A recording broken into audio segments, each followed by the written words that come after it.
मेरी बुआ का घर। माया आज बहुत खुश थी। गर्मियों की छुट्टियां पड़ गई थी और वह अपनी बुआ के घर रहने जा रही थी। बुआ जी का घर किसी महल से कम नहीं था। पूरे शहर में उनकी सबसे बड़ी आलीशान कोठी थी। फूफा जी पुराने राजवाड़े खानदान से थे। उनके जाने के बाद बुआ जी ने ही सब कुछ संभाल रखा था। बहुत बड़ा परिवार था, लेकिन अपनी कोई संतान नहीं थी। बुआ जी को वहाँ सब माँ जी कहकर पुकारते थे। उनके व्यक्तित्व में कुछ ऐसी बातें थी कि हर इंसान उनके सामने सर झुकाकर खड़ा रहता था। पैसे का जरा भी घमंड नहीं था, लेकिन अनुशासन की पक्की थी। ऊपर से जितनी कठोर थी, अंदर से उनका हृदय उतना ही कोमल था। माया अपना पिताजी के साथ बुआ जी के घर पहुंची। पहले भी कई बार आ चुकी थी, लेकिन इस बार रहने का मौका मिला था। वहां पहुंचते ही पिताजी ने अपने बड़ी बहन के पांव छुए, उनसे बातचीत की। तभी बुआ जी ने कहा, माया तू कितनी बड़ी हो गई है, इधर आ मेरे पास। माया पास पहुंच गई। उनके चेहरे पर इतना तेज था कि माया उन्हें एकटक देखती रह गई थी। पिताजी माया को छोड़कर चले जाते हैं। बुआ जी माया को उसका कमरा दिखाती है। अपनी नौकरानी को माया के लिए सारी बातें समझाती हैं। शाम के समय बुआ जी माया से कहती हैं, बेटा मैं अपनी एक सहेली से मिलने जा रही हूँ, तू चल, तुझे भी घुमा लाती हूँ। माया फटाफट तैयार हो गई। बाहर निकले तो पता लगा कि अपनी गाड़ी से नहीं, रिक्शे से जाएंगे, क्योंकि उस भीड़ भाड़ वाली जगह पर गाड़ी खड़ी करने की जगह नहीं है। बुआ जी ने रिक्शा रुकवाया और रिक्शे वाले से बोली, छोटे बाजार में धर्मशाला के पास जाना है, 30 रुपए दूंगी। रिक्शे वाला बोला, वहाँ तो बहुत भीड़ रहती है, बहुत देर जाम में खड़े रहना पड़ता है, 50 से कम नहीं लूँगा। यह सुनकर बुआ जी एकदम गुस्से में बोली, तुम लोगों ने लूट मचा रखी है, 40 से 1 रुपया ज़्यादा नहीं दूंगी। और रास्ते से मुझे मिठाई लेनी है, पहले से बोल रही हूँ, बाद में चिक चिक मत करियो। रिक्शे वाला बुआ जी को मना नहीं कर पाया और बुआ जी के साथ माया भी रिक्शे में बैठ गई। दोनों अपनी मंजिल की ओर चल दी। आगे जाने पर एक बड़ी सी मिठाई की दुकान के पास उन्होंने रिक्शा रुकवा दिया। माया को साथ में लेकर मिठाई की दुकान में पहुंच गई।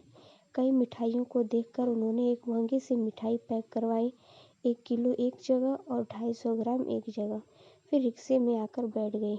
250 ग्राम वाला पैकेट रिक्शे वाले को देते हुए बोली, ये ले, मैं तेरे लिए लाई हूँ। रिक्शा वाला कुछ नहीं बोला, चुपचाप मिठाई का थैला हैंडल पर लटका कर चल दिया। कुछ ही देर में रिक्शा बड़े बाजार पहुंच जाता है। बुआ जी 40 रुपये देकर चल देती है। माया उनसे पूछती है, बुआ जी एक तरफ तो आप 10 रुपये कम कर रही थी और दूसरी ओर आपने 150 रुपये की मिठाई उसे पकड़ा दी। बुआ जी ने हंसकर जवाब दिया, अगर मैं उसे ज़्यादा पैसे दे देती तो वह हर किसी से वही रेट मांगता। किसी के पास इतने पैसे न हो तो वो बेचारा पैदल ही जाएगा। रही बात मिठाई की, तो जब हम अपने लिए मिठाई लेते हैं तो इन लोगों का भी तो मन होता होगा मिठाई खाने का, लेकिन ये कभी उस दुकान से मिठाई नहीं ले पाते होंगे, इसीलिए मैंने उसे मिठाई दी। बुआ जी की आधी बात समझ में आई, आधी नहीं आई। माया उनके साथ घर के अंदर चल गई। टूटा फूटा घर था। आंगन में एक टूटी हुई चारपाई पड़ी थी। बुआ जी ने आवाज़ दी तो अंदर से बुआ जी की उम्र की एक महिला आई, पुरानी सी सूती साड़ी पहने हुए। बुआ जी को देखते ही उसके चेहरे पर मुस्कान आ गई।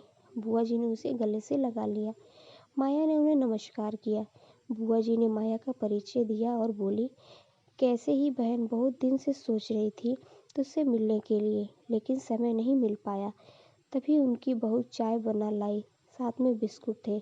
बुआ जी बातें कर रही थी, फिर अचानक बोली, माया ये मेरी बचपन की सहेली है, हम दोनों साथ पढ़ा करते थे। बाकी सहेलियां तो छूट गई, बस हम दोनों की शादी एक ही शहर में हो गई। यह कहकर दोनों सहेलियां हंसने लगी। कुछ देर बैठकर बुआ जी वापस चल दी। बाहर आकर फिर रिक्शा किया और घर आ गई। घर आकर बुआ जी ने माया से पूछा, क्या हुआ, कुछ समझ नहीं आया ना? सुन, ये मेरी बचपन की सहेली है, इसे मैं कभी अपने घर नहीं बुलाती।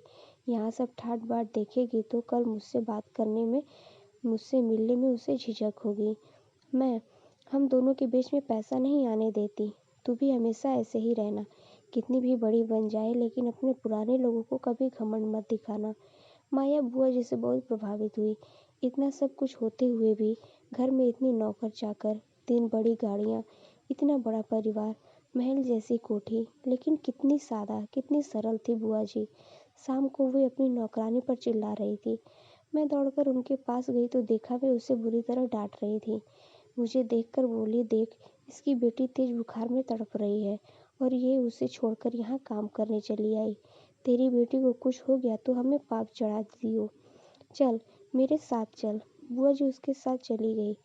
माया रात को सो गई। सुबह जब उसकी आंखें खुली तो पता चला बुआ जी रात भर उसकी बेटी के साथ रही। उसे शहर के सबसे बड़े अस्पताल में भर्ती करवाया गया है। अब वह ठीक है। दोपहर को बुआ जी आई और नहा धोकर सोने चली गई।